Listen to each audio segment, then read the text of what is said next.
How does your product use or challenge conventions, and how does it represent social groups or issues? For the pages of my magazine, I have used a variety of techniques which both challenge and support conventions. My magazine is based on the genre of world music and is therefore aimed at various subcultures, which I will speak about shortly. I'll start off by addressing the conventions I have found with regards to world music magazines. It has been challenging to highlight these conventions, purely because there aren't that many world music magazines. I put time into researching some world music magazine brands, such as Songlines, F Roots, and Global Rhythm. I even looked into the BBC Music magazine, as it featured sections involving folk and world music. Let's begin with my front cover. At the very top of the page is my masthead, which quite obviously follows magazine conventions, as the font is bold and long and is placed behind my cover image. The masthead of Songlines magazines is what inspired me. I used the site 1001 Fonts to find the perfect font, which is similar to that of Songlines. Right underneath the masthead is my selling line, Discover a Taste of Music. This selling line I feel links closely to the theme of my magazine, simply through the word taste. To me, this word connotes the idea of culture, and by pairing it alongside the word discover, an idea of exploration into different cultures is suggested. And this brings me back to the numerous subcultures both featured in my magazine and aimed at for my audience. My magazine is clearly multicultural, and I have ensured to include a variety of cultures in order to appeal to a variety of audiences worldwide. It then progressed with the various cover lines included. I made sure to use a different font for these cover lines, but one that was still simple. Once I had planned out each cover line, I typed them up into Photoshop and adjusted them according to which arrangement looked the best.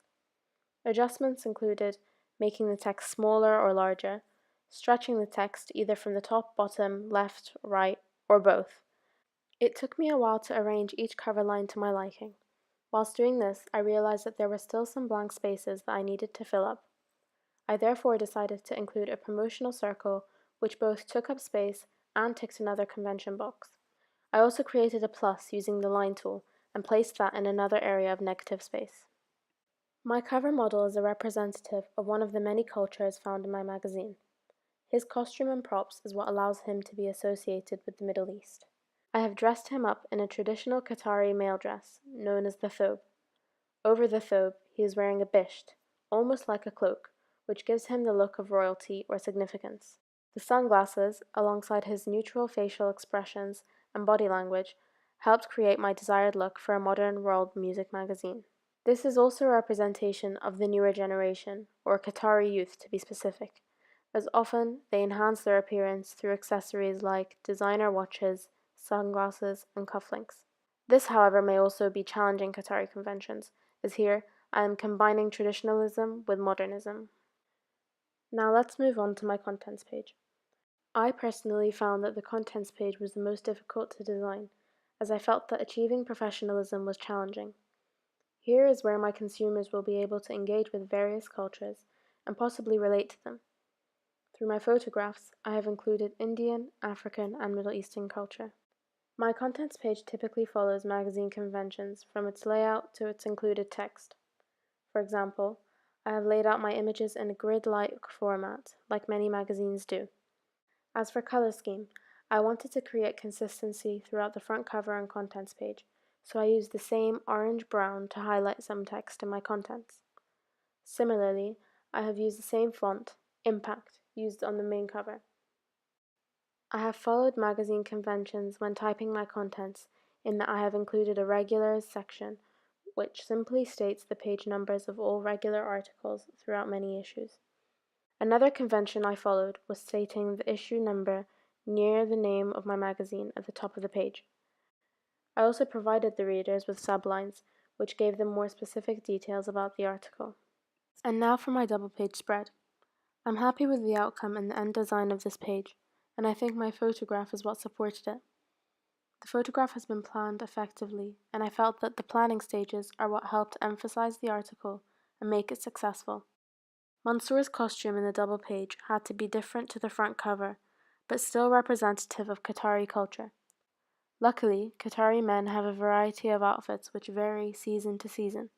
In the summer, A Qatari male would wear what Mansour was wearing in the front cover, a white thobe, as it is of lightweight material. In the winter, however, they would wear a darker colored thobe in order to absorb sunshine. Mansour was wearing a grey thobe for the double page. As for the headpiece that you often see on Middle Eastern males, the gitra, it can be worn in many different ways, again according to the season. As you can see in the front cover, the gitra was falling on both shoulders. This is the formal way of wearing it. In the double page spread, the gitra was wrapped around his face, which is what men do in the winter or at the desert. The background of the photograph shows a typical Middle Eastern seating area, known as a majlis. Majlis translates to a place of sitting, and it is used to refer to a private area where guests can be entertained. By placing Mansour in this location, the Middle Eastern consumers will automatically recognize that Mansour is the form of entertainment in this majlis, as he is holding the oud and acting like he is playing it.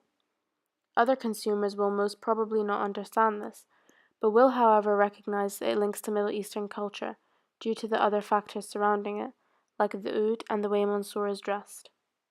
Additionally, in terms of editing my double page spread, many magazine conventions were followed. The page starts with a large heading in a unique font, different to the other text found on the page. Under that is an introductory paragraph, briefly talking about what will be mentioned in the article. I've used multiple lines created using the line tool to separate sections off. Introducing my article is a drop cap, which is seen in magazine spreads more often than not.